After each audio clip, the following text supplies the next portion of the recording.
बिस्मिल्लाहिर्रहमानिर्रहीम। अस्सलाम वालेकुम दोस्तों, T20 वर्ल्ड कप का बहुत ही बड़ा, अहम और कांटेदार मैच आज होने जा रहा है। और जो सवाल सबके जहन में है, बल्कि पूरे इंडिया की जो ख्वाहिश है कि इंडिया सेमीफाइनल के लिए क्वालिफाई कर जाए, उसका क्या नतीजा निकलेगा, क्या रिजल्ट निकलेगा, ये आज का मैच सारा कुछ क्लियर कर देगा। न्यूजीलैंड और अफ़गानिस्तान के दरमियान जो आज T20 वर्ल्ड कप का बहुत ही अहम मैच होने जा रहा है, इंडिया की नज़रें इसी पर है।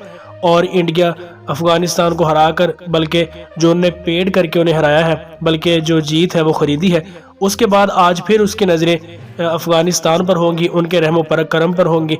और राशिद खान और मुजीबुर रहमान जो उनका स्पिनर है, उनकी बेहतरीन कारकर्दगी के लिए पूरा India, Indian media, Indian team दुआ करेंगे कि किसी न किसी तरीके से न्यूजीलैंड आज का मैच हार जाए और इंडिया सेमीफाइनल में पहुंच जाए। आप सभी जानते हैं कि इंडिया किस तरह से मैच जीता है, रन रेट किस तरह बेहतर किया है, और उसके बाद अफ़गानिस्तान को तो जैसे तैसे कर उन्होंने हरा लिया, पेड किए या जो भी किया। लेकिन न्यूजीलैंड आज का मैच जानबूझकर क्यों हारेगा? क्योंकि सबकी ये ख्वाहिश है कि वो सेमीफाइनल में पहुँचें, वर्ल्ड कप जीतें। और न्यूजीलैंड ये मैच जीतने की पूरी कोशिश करेगा, क्योंकि अगर आज का मैच न्यूजीलैंड जीत जाता है तो इंडिया डेफिनेटली वर्ल्ड कप से बाहर हो जाएगा, क्योंकि न्यूजीलैंड के 8 पॉइंट हो जाएंगे और पाकिस्तान पहले ही सेमीफाइनल के लिए क्वालिफाई कर चुका है। पाकिस्तान का मुकाबला ऑस्ट्रेलिया से होगा और इस पूल से इंग्लैंड के साथ कौन सी टीम खेलेगी, वो आज का मैच जो है वो सारा कुछ वाजे कर देगा।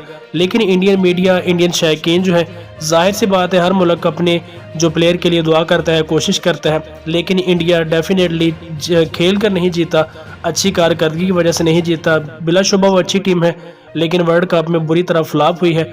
और जिस तरह से अफ़गानिस्तान के खिलाफ मैच उन्होंने जीता है, ये सबको पता है। और आज का मैच जो है वो इंडिया के लिए बहुत ही अहम सूरत हाल इख्तियार कर चुका है। बड़ी अजीब बात है कि इंडिया खेल तो नहीं रहा, लेकिन सारा दारोमदार इंडिया का अफ़गानिस्तान और न्यूजीलैंड के साथ मैच पर है। अगर न्यूजीलैंड जीत जाता है तो इंडिया बाहर हो जाएगा, और फिर आपको पता ही है कि इंडियन मीडिया और इंडियन शायकीन क्या करेंगे उनकी टीम के साथ। और उसके बाद जो विराट कोहली की कप्तानी है, शायद वो भी खतरे में पड़ जाए, क्योंकि टीम में इख्तलाफात भी हैं। अश्विन को विराट कोहली ने नहीं खिलाया, एक मैच में खिलाया था तो उसने अच्छी कारकर्दगी दिखाई है।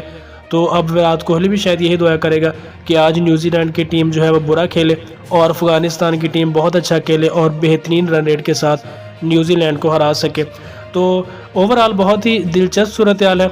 न्यूजीलैंड जीतता है तो न्यूजीलैंड बराह रास्त वर्ल्ड कप के सेमीफाइनल में जाएगा और इंग्लैंड के साथ खेलेगा, पाकिस्तान ऑस्ट्रेलिया के साथ खेलेगा। लेकिन अगर क्रिकेट अपना रंग दिखाती है और अफ़गानिस्तान ये मैच जीत जाता है तो फिर अफ़गानिस्तान जीत कर भी बाहर हो जाएगा और इंडिया जो है वो बराह रास्त सेमीफाइनल के लिए क्वालिफाई कर जाएगा। तो सारा दारोमदार इसी मैच पर है। तमाम शायकीन इंडिया, पाकिस्तान, बल्कि पूरी दुनिया के जो शायकीन है इस मैच पर नजरें मरकूज हैं कि आज के मैच का रिजल्ट क्या निकलता है। तो अगर इंडिया को आगे जाना है तो उन्हें न्यूजीलैंड की हार की दुआ करना पड़ेगी, और वो ये चाहेंगे कि अफगानिस्तान बहुत बेहतरीन खेले और ये मैच जीत जाए। तो देखते हैं कि क्या नतीजा निकलता है। आज शाम तक ये बात खुलकर सामने आ जाएगी। जो भी नई अपडेट होगी, सूरत हाल होगी, मैं आप दोस्तों के साथ शेयर करने की कोशिश करूंगा। तो ऐसे ही मजीद अपडेट्स के लिए मेरे चैनल को सब्सक्राइब लाजमी करें। मिलते हैं किसी नेक्स्ट वीडियो में, तब तक के लिए अल्लाह निगहबान।